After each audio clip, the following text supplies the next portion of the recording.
un collègue dit à l'oreille de votre maman « Madame, vous avez un fils incroyable, il fera une grande carrière dans la banque ».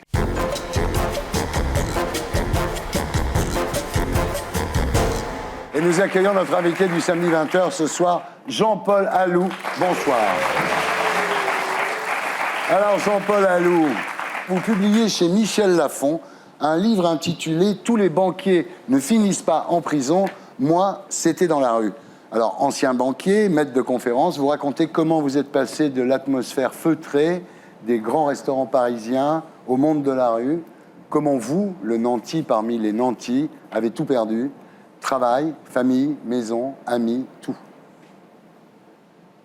On en reparle à 20h. Jean-Paul, rebonsoir. Vous êtes né le 26 juillet 1952 à Guyon, dans l'Yonne. Votre mère, femme de ménage chez le médecin du village, rencontre votre père à la cave où il mettait le vin en bouteille. Le vrai métier de votre père, en fait, c'était cordonnier. Ouais. Et à l'arrivée du caoutchouc, il est obligé d'être travaillé dans une usine métallurgique à Paris. Donc vous arrivez à Vincennes à l'âge de 4 ans. 4 ans, oui. Alors vous êtes très débrouillard, hein. Vous trouvez rapidement un gagne-pain, vous êtes malin, vous avez trié des bouteilles chez l'épicier du quartier pour vous faire un peu d'argent. Vous dites « j'étais un bosseur », quoi. Oui, je t'ai élevé dans cette tradition. Le travail, ça fait partie. Puis si je voulais de l'argent de poche, il fallait que je le gagne, tout simplement. Après le bac, vous êtes embauché au Crédit Lyonnais à Vincennes. Et là, c'est le début d'une irrésistible ascension professionnelle. Ça marche très très bien pour vous dans cette banque. Vous vous mariez à la même époque avec Huguette, oui, qui dessine des patrons de mode chez Marie-Claire. Oui. Et d'ailleurs, le jour du mariage, un collègue dit à l'oreille de votre maman « Madame, vous avez un fils incroyable, il fera une grande carrière dans la banque ». Vous êtes fière de votre mère? Ah oui, les parents... Mais il y avait une ambiguïté quand même, quelque part. Mon père, il est ouvrier métallo quand même. Et souvent le soir, je l'entends bouffer du patron quand même. Ouais. Et quelque part, de voir son fils réussir, ça génère aussi une ambiguïté. Ouais. Il est content que je transpire pas comme il a transpiré, mais quelque part, je représente aussi un monde qui l'intrigue. Alors là, en 12 ans, vous passez du guichet à directeur général. Très très belle réussite. Et en 1986, vous quittez la banque pour ouvrir un cabinet de consulting. Et là, ça explose littéralement. Vous gagnez beaucoup d'argent, hein. Vous gagnez jusqu'à 3 000 € par jour, quand même. Je rougis pas. Je veux dire, par contre, je comprends parfois un peu l'agressivité de stagiaires qui, à la compta, ont vu passer mes factures, quoi. Ouais. Alors, c'est une époque bénie pour vous, évidemment. L'argent coule à flot, rien n'est inaccessible. Théâtre, vernissage, gala. Vous fumez des Monte Cristo, vous buvez du vieil Armagnac, vous portez des smokings, et quand vous avez envie de faire un petit week-end, vous partez avec Huguette à Istanbul, quoi. Voilà. Vous dites c'est chouette d'être riche. Sans jouer les flambeurs, mais bon, oui, c'est chouette. Ouais. Alors, pour votre vie professionnelle, vous êtes souvent en formation, et un jour vous arrivez dans un hôtel où il y a un festival de voyance. Et là, une bohémienne vous interpelle et vous dit, vous serez veuve très jeune. Le décès de votre femme sera très dur pour vous. 4 ans plus tard, en juillet 1994, vous êtes en vacances près de Martigues. Votre épouse est fatiguée. Une nuit, elle est réveillée par de violentes brûlures au bras et dans le dos.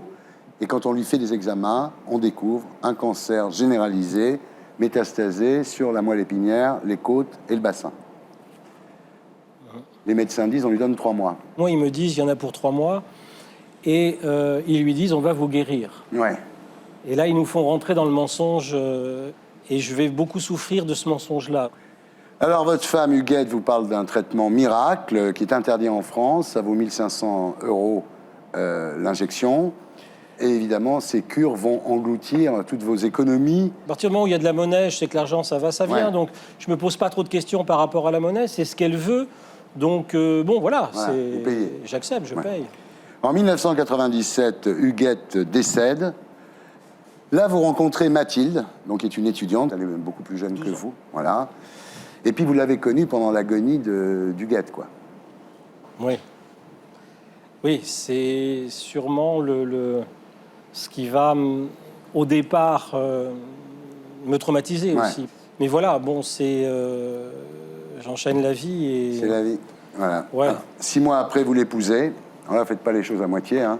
Sans invité, un chef 3 fois étoilé, voyage de noces à Saint-Domingue. Voilà, quoi. Là, vous, carrément, vous commencez à craquer du pognon pour cette Mathilde.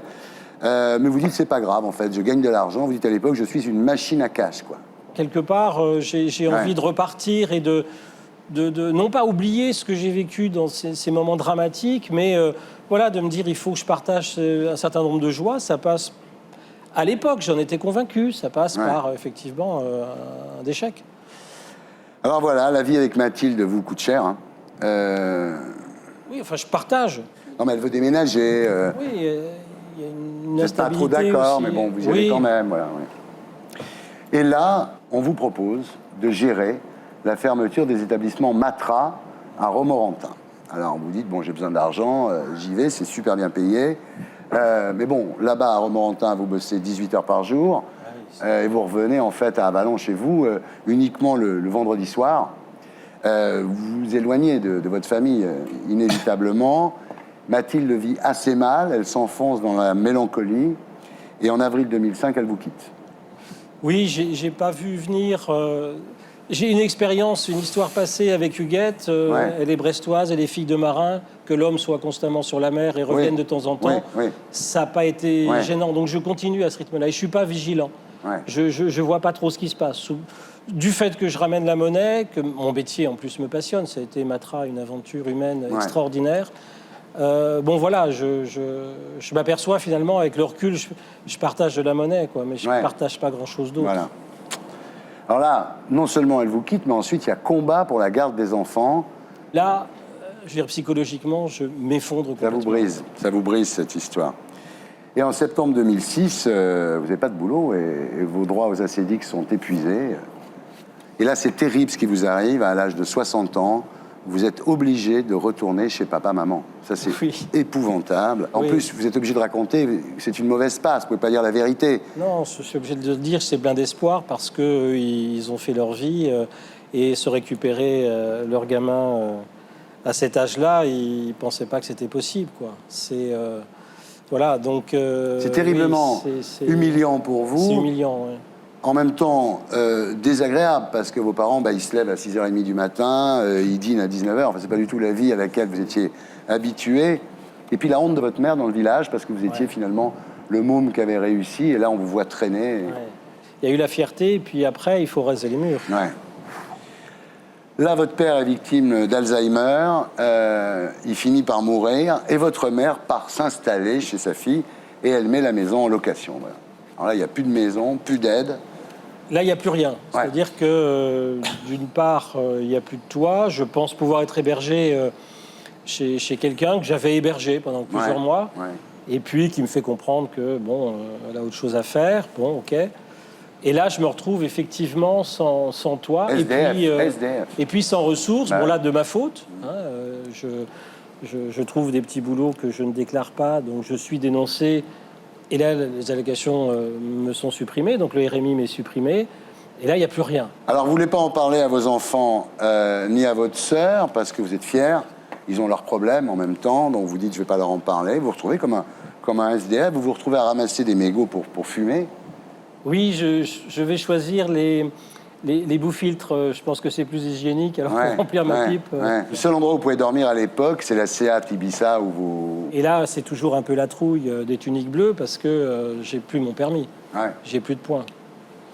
C'est-à-dire que j'ai remarqué aussi que finalement, quand on est... Et ça, c'est pas bien. Mais quand on est dans une situation un peu inextricable et qu'on est dans l'instinct de survie, les solutions qu'on croit trouver sont les pires. Vous dites à ce moment-là, je pue, je sens le pauvre. C'est ce que je peux sentir. Et puis, je me souviens... couple d'amis qui me reçoit et qui me disent écoute, on t'invite à manger, mais va prendre une douche, quoi. Puis je dis non, j'ai envie de manger, je prendrai la douche après. Et puis elle insiste, elle me dit non, je t'assure, vas-y, c'est tout vrai. Et je me dis sûrement que l'odeur était parce que oui, la pauvreté a une odeur, c'est clair, quoi. Parce qu'on peut pas se laver tous les jours, c'est la course à l'eau, hein.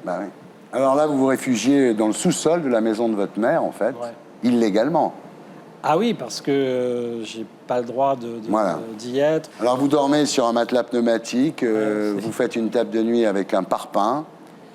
Heureusement, un voisin vous autorise à remplir un jerrycan au robinet du jardin, quoi. Oui, parce qu'il faut de l'eau. Bon, il n'y a pas d'électricité, j'ai des bougies.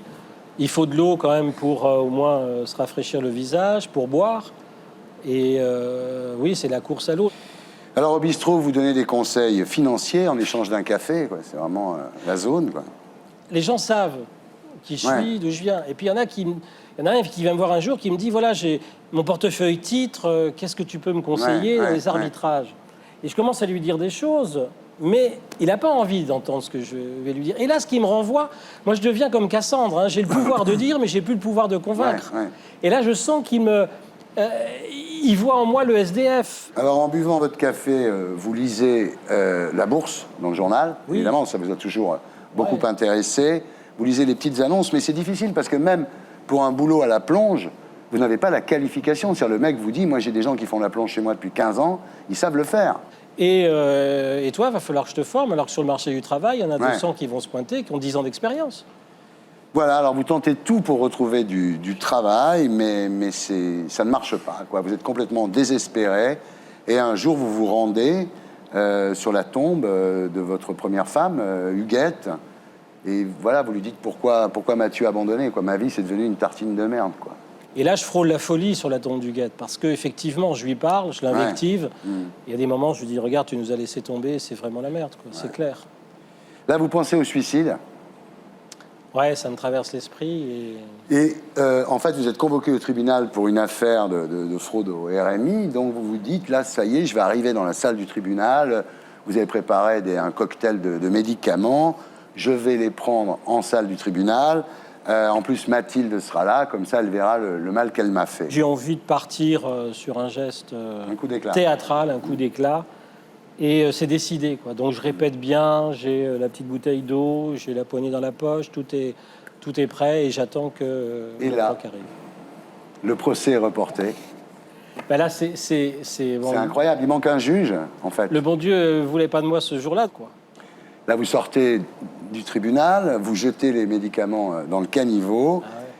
Et à Auxerre, les rues sont pleines de gens qui fêtent un match de la Coupe du Monde. Il y a du monde. Vous remarquez un journaliste et vous lui tendez un bout de papier sur lequel vous avez griffonné « Si le témoignage d'un ancien banquier devenu SDF vous intéresse, je suis partant ». Il est un peu surpris et il me dit « La seule chose que je puisse vous promettre, c'est de transmettre ». Et voilà. Quelques jours plus tard, vous êtes invité à France Bleu Auxerre pour commencer. Et puis ensuite, voilà, on vous entend, vous retrouvez du boulot. Et aujourd'hui, vous êtes directeur du Magic Bowling à Nancy. Oui. J'ai beaucoup de chance. J'ai beaucoup de chance. Et pour être sûr de ne rien rater de Inarditube, abonnez-vous et mettez un pouce bleu.